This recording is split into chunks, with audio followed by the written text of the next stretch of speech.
Hey everybody.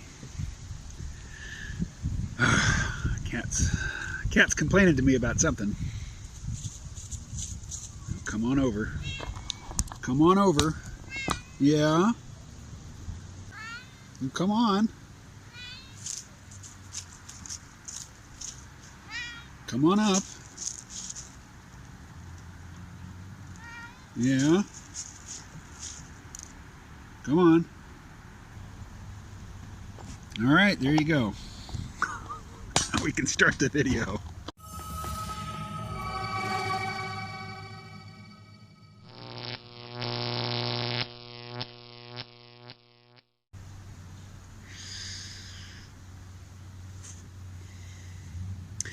Hey everybody. So, all kinds of stuff in my head today. We'll see what I get to and what I don't. We'll start with Dune. My friend Marty, he wrote to me on Thursday night and asked me what I thought of Dune. I said, well, it opens tomorrow, so, I'll let you know. He says, oh, I'm watching it on HBO right now. I thought, really? They dropped it a day early on HBO? That's hardly fair. I mean, I say it's hardly fair to the movie, to the filmmaker, and to the audience who want a sequel. How are they going to calculate, how much money this film's actually made? If you open it the same day at the box office and HBO Max or Now or whatever, that really, I think, is going to cut into the box office. But if you open it on pay-per-view, or not even pay-per-view, just streaming, the day before, I mean, I really want a sequel. So, however they calculate it, I really hope that they take that into account, But anyway, I watched it on HBO Thursday night, and then I went and saw it on the big screen last night. It's gorgeous. It's absolutely beautiful. Great cast. Each iteration of Dune has its strengths. So I was talking to somebody on Twitter, just messaging, back and forth, so not for public display. People are so much more agreeable when you're private messaging, because they're not performing. And maybe this guy, I've never tussled with him in a performative way on public Twitter. But he's a fan of the David Lynch version of Dune, the 1984 version, and he's never seen, or he's never read the book. So he has nothing to compare it to, and he likes David Lynch, so, fair enough. And the David Lynch film had a great cast. The effects were not very good, even for the time, they were not very good. They tried to, with a book, what is it, 500 pages? I mean, it's a very long book. It's got a lot of themes in it that every single film has left unexplored. The genesis of the book, the thing that got Frank Herbert to start writing it, was an ecological concern. He was researching a story about, desertification and how there was a desert that was growing and expanding its borders. And he was researching the mechanisms that led to that. And every single iteration of Dune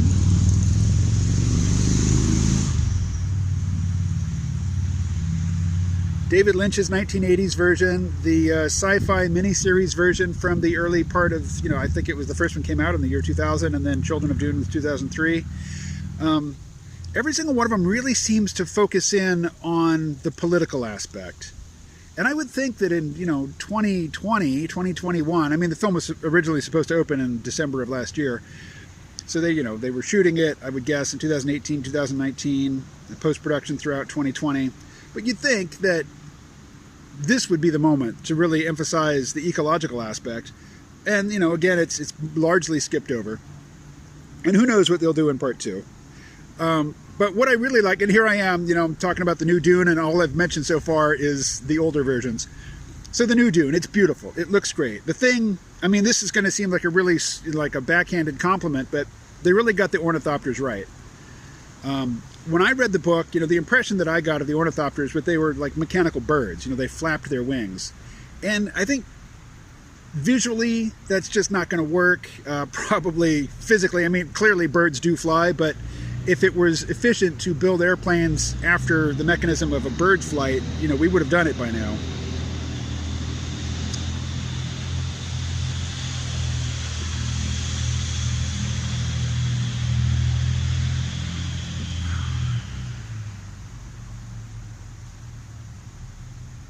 I could shoot these inside. The truck and motorcycle and hot rod noises would be less, but it's nice out.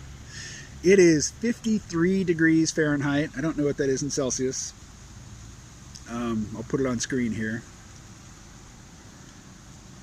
I'm wearing my flannel-lined jeans for the first time, you know, since I folded them up, probably in February or March or whenever. Sleeping with my window closed these days. Actually turned the heat on a couple of times. It's supposed to get down to 33 tonight. I don't think we've broken the freezing mark yet this year, but it's Vermont. It's coming. Uh-oh. What is that? I think it was a squirrel, Mocha. Nothing you should fear. Yeah, it's a squirrel. You want to go investigate? Anyway, Dune, ornithopters. The bird thing, it's just not going to work. It's not going to work visually. It's not going to be believable. So what they've struck upon is, I think, a brilliant commingling of a dragonfly and a helicopter. And the helicopter really comes in the sound design. And to see them flying in formation, I mean, it's such a familiar thing. It's, you know, from war movies. That really worked. So the ornithopters, awesome. Jason Momoa as Duncan Idaho, I didn't think that was going to work. The Duncan Idaho in my brain from reading the books is nothing like Jason Momoa. But none of the other Duncan Idahos from any of the other versions of Dune really have gotten it right either. So, cool. I liked it. Duncan Idaho comes back in every single book. So, you know, even though he's, spoiler alert, killed in the first book, he keeps coming back, or golas of him do. Is he really going to be up for all of these future movies? Are we going to get the future movies? Are we even going to get the second one? I don't know. You know, Jason Momoa, he doesn't look now the way he did, say, on Stargate Atlantis. He doesn't look now like he did when he played Conan. You know, he doesn't look now like he did when he played Khal Drogo on Game of Thrones. The guy, I mean, he's built and he's good looking, but he keeps changing. His look keeps changing over time. Is that going to work for Duncan Idaho? I don't know. Anyway, he was good. Rebecca Ferguson as Lady Jessica. I saw some some publicity work that she was doing where she was on somebody's show and they mentioned that they were rereading the book, and she was like, "Oh, you read that book? Gross, you know, what a terrible book. You know, what horrible writing. I tried to read it, I got 2 pages into it." Like, oh my God, just shut up, woman. Just shut the fuck up. So I go into it not liking her.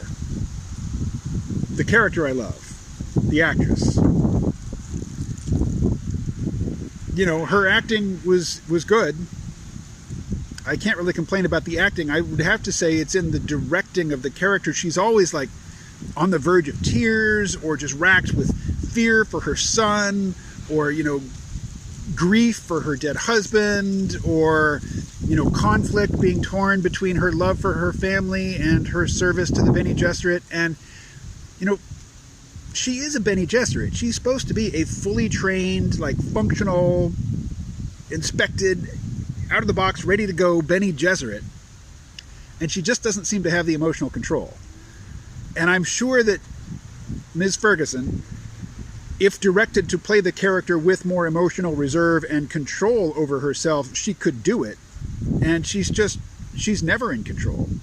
You know, she's, as a character, you know, being the concubine, not the wife, but the concubine of this very powerful man who has given him a son, who is beloved by the man. He would do anything for her, but at the same time, it's been her insistence, and they didn't really get to this in the movie, but from the book and the previous series, it was Jessica who insisted that no, they not get married, so that the option of a political alliance forged via marriage between different houses, the Duke getting married to somebody from a different house, is always available. You know, that's always a tool in the toolkit, which it wouldn't be if he married the woman that he loved.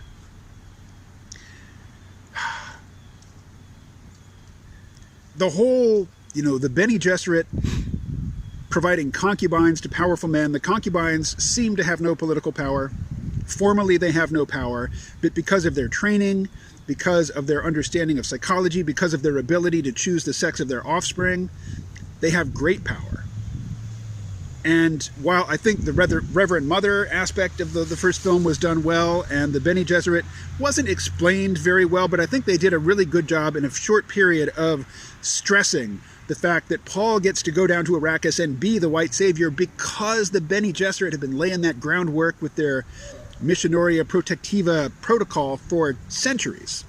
They've spent centuries laying the groundwork for the Kwisatz Haderach to go down there and, you know, as his father wants to do, cultivate desert power by using these superstitions, these religious narratives, which have been, you know, have been injected into the culture of the Fremen without their knowledge over centuries. I think this film did a great job of conveying that in a short period. Young Paul, who's the actor? Timothée Chalamet. I think it's actually good that there's going to be a longer break between films than was originally planned because of COVID, because he looks very young, and in the first book he is very young. He's what, like 15 in the first book? And, you know, by the end of the first book, he's an adult, he's married, he has sired children, those children have been murdered, you know, he's grown to be this leader, he has risen to lead the Fremen against the Empire, and he seized the Imperial throne, and by the end he can't look like Timothée Chalamet did in the, you know, at the end of this first film. And there's a flash forward, there's a prescient moment when Paul is seeing himself aboard a ship where, like, the doors are open and it looks like they're above Caladan, and he's looking down on it, and this is like after the great jihad has swept the universe, you know, the known universe, and he is now this, not only does he sit on the throne, he is now like this religious leader whose fanatical followers have swept away through sheer violence and murder any resistance whatsoever, not only to his rule but to his godhood. And he's standing there looking out over Caladan, and Chani is by his side, and he looks older, but not old enough.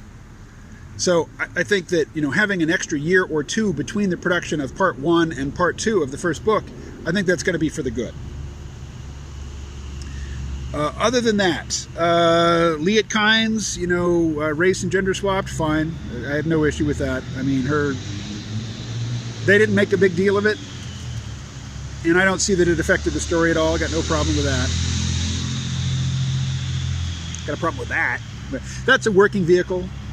You know, some idiot hasn't dumped a bunch of money to make a normal vehicle into an extra loud vehicle. That's just a big working vehicle hauling a load. I got no problem with that. Okay, yes, meow. How long have I been doing this? 13 minutes. Okay, kitty. Are you going to bite me? Huh? I'm getting bit. All right. What else? The worms, we don't really get to see the worms, which is kind of cool. It's kind of like, you know, Jaws. Kind of like the shark in the first Jaws movie. We don't really see them. I mean, even at the end, we barely see it. Even though the worms, they're like this omnipresent threat when you're in the sand dunes out in the desert. The costume designs are great. What's his name? Poe Dameron. Arthur Isaac? Isaac Arthur? One of them is a futurist on YouTube. The other is an actor who was in Star Wars and many other films. I mean, he's a good actor. And he had a dumb role to play, you know, a very high-profile, high-paid role in those 3 Star Wars sequels. He was good. I liked him. Soren Skarsgård, I think, plays Baron Vladimir Harkonnen. I loved what they did with Harkonnen, in that role lends itself to overacting. That role lends itself to bombastic speechifying, and he takes it the exact opposite direction. His performance is menacing, but also very understated. They cut a lot of his lines. You know, his interactions with the other characters has really been pared down to like just the haiku minimum. That was, it was very effectively conveyed that here is a master manipulator and schemer and an evil motherfucker but not this loquacious, flamboyant, just mustache twirling villain. That's not who this guy is. This guy is the master schemer and manipulator and murderer. He is a murderer. But he's not, the book, as I recall, and the previous incarnations portray him as being completely physically inept. So inept that because he is grossly obese, he can't even walk. He's got to float around, And the Vladimir Harkonnen of this film, yeah, he's fat. He's got jowls out to here, but he's also got big-ass trapezoids and deltoids. I mean, he looks like a linebacker who's gone to seed, eaten too much, gotten too fat, but he's built. And when he kills Dr. Yue, I mean, he decapitates him, like grabs his hair, takes a knife, and cuts his head off screen. But when he turns, he's holding the head in his hand. We see that he's done it. That's an act of strength and brutality. So yay. Josh Brolin as Gurney Halleck, excellent, although he never did play a musical instrument. And they did the quote thing so frequently. He's supposedly got all these applicable quotes for any situation committed to memory, and he busts out with them as appropriate. I think they only did it a couple times, so they never really told you why he was doing it or explained that he had been a slave of the Harkonnens. He's got that line, they're not human, they're brutal, but why? Why does he know that? Why is his pronunciation of that, or his pronouncement of that, why does it carry any particular weight? What's the scar on his face? They don't say. So part of my brain, as I'm watching this, the first time mostly on TV, the second time I was more just, admiring the spectacle. I'm thinking, I know this story backwards and forwards. I've read the book multiple times. I've seen every screen iteration of it multiple times. I know this story. But somebody coming into this fresh, how much of it are they going to get? And, the obvious answer has to be, the story has to be it's got to be rewatchable. It's got to give somebody enough on the first view that even if they're not following everything, they're still invested enough in the characters, they're still invested enough in the conflict, they're still invested enough in the beautiful, visual spectacle of it all that they're going to enjoy it. But then they can learn more about the universe of Dune, learn more about the story, learn more about the various politics and the players involved, and go back and watch that first film again and see more of what they've learned reflected in the film that they didn't see the first time. And I thought this film did that great. I thought the David Lynch film fell flat on its face in that respect. Absolutely, belly flopped into the empty swimming pool on that one. To the point where in theaters, when the David Lynch film was first released, they had these handouts, these cheat sheets for who are the players, what's going on. If you need that for your movie, you fucked up. If you're making a 500-page book into a movie, you've got to cut some stuff out, or you've got to do, what Denis Villeneuve does, and then just say, hey, this story is too big for a 2.5-hour movie. Which brings me to my huge frustration with this thing. If you're going to open on HBO anyway, just make it a goddamn series.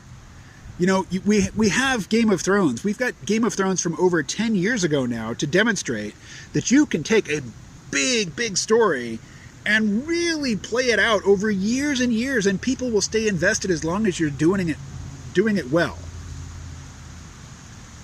Obviously Game of Thrones fucked up in those last 2-3 seasons.